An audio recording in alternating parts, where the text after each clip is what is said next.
Welcome back to girls expect to. இந்த வீடியோல நம்ம பார்த்தீங்கன்னா ஒரு டைம் சேஞ்சர் சீரியல் பத்தின அப்டேட் தான் ஷேர் பண்ண போறோம். ஸோ நீங்க கூட கேட்கலாம், என்ன கண்டினியூஸா வந்து சீரியல்ஸோட டைம் ஸ்லாட்லாம் சேஞ்ச் ஆயிட்டு இருக்கேன்னு. ஸோ ஜீ தமிழ் வாட்ச் பண்ணிருப்பீங்க.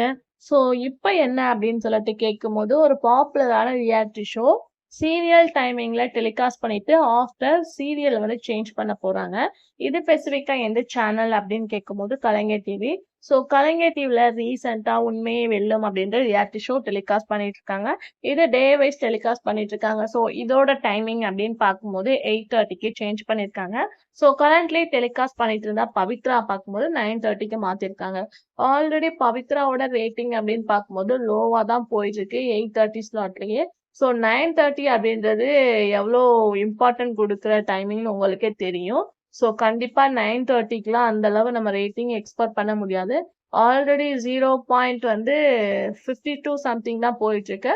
ஸோ 9:30னா கண்டிப்பா வந்து டிஆர் ரேட்டிங் டிக்ரீஸ் ஆகவும் சான்சஸ் இருக்கு இந்த ரியாலிட்டி ஷோ.